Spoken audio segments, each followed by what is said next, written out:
الرجیم بسم اللہ الرحمن الرحیم رب اشرح لی صدری ویسر لی امری واحلل عقدۃ من لسانی یفقہوا قولی۔ ہمارے رب العالمین 47 میں سورہ بقرہ میں فرماتے ہیں بنی اسرائیل کی فضیلت کے بارے میں، یا بنی اسرائیل اذکروا نعمتی التی انعمت علیکم وانی فضلتکم علی العالمین۔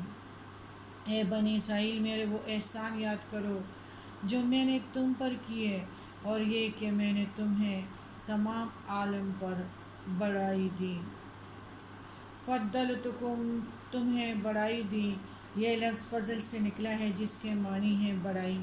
تمام عالم پر فضیلت دینے کا مطلب یہ ہے کہ بنی اسرائیل تمام فرقوں سے افضل رہے اور کوئی ان کا ہم پالہ نہ تھا، البتہ جب انہوں نے حق کو چھوڑ دیا، شریعت کو بھلا دیا اور ہم پیارے نبی کریم صلی اللہ علیہ وآلہ وسلم کا مقابلہ کیا، تو وہ فضیلت بالکل جاتی رہی اور ان کو مغضوب علیہم یعنی اہل ضلال کہا گیا، اور امت مسلمہ کو خیر امہ کا لقب ملا۔ العالمین، تمام جہانوں کا، اس کا واحد عالم یعنی یہاں العالمین تمام جہانوں سے مراد دنیا کی جملہ اقوام ہے۔ ایک وقت تھا کہ بنی اسرائیل کو تمام جہانوں پر فضیلت دی گئی تھی، جب دنیا کے تمام قومیں گمراہی اور تاریکی میں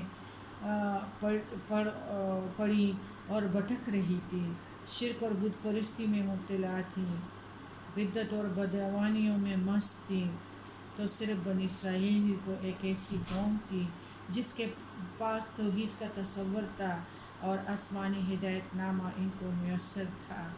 سب سے بڑھ کر فضیلت اور کیا ہو سکتی ہے؟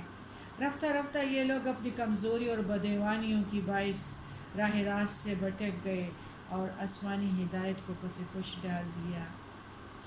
جس طرح کل آپ لوگوں نے دیکھا ہوا کہ ڈول ڈھماکے بھی ہوئے، ناچ گانے اور وہ جو ہوتے ہیں خسرے، ان کو بھی نچایا گیا، تو یہ کیا ہے؟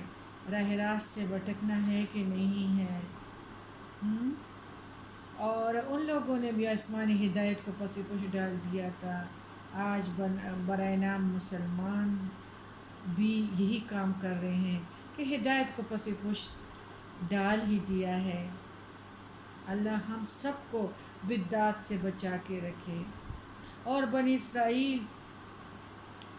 جو تھے، ان لوگوں نے باعث راہ راست یعنی بدعنوانیوں کے باعث راہ راست سے بہت دور گئے، آسمانی ہدایت کو پس پش ڈال دیا۔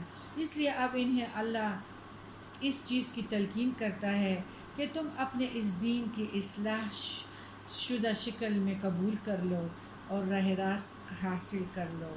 تقوی اور ایمان کا حصول صبر اور عبادت کے ذریعے دشوار تھا، اس لیے اس کا سہل و آسان طریقہ بتایا، وہ ہے شکر اللہ تعالیٰ بنی اسرائیل کو اپنے احسانات اور انعامات پر جو ان پر وقتاً فوقتاً کیے یاد دلاتا ہے اور ان کی بدکرداریاں بھی ظاہر کرتا ہے۔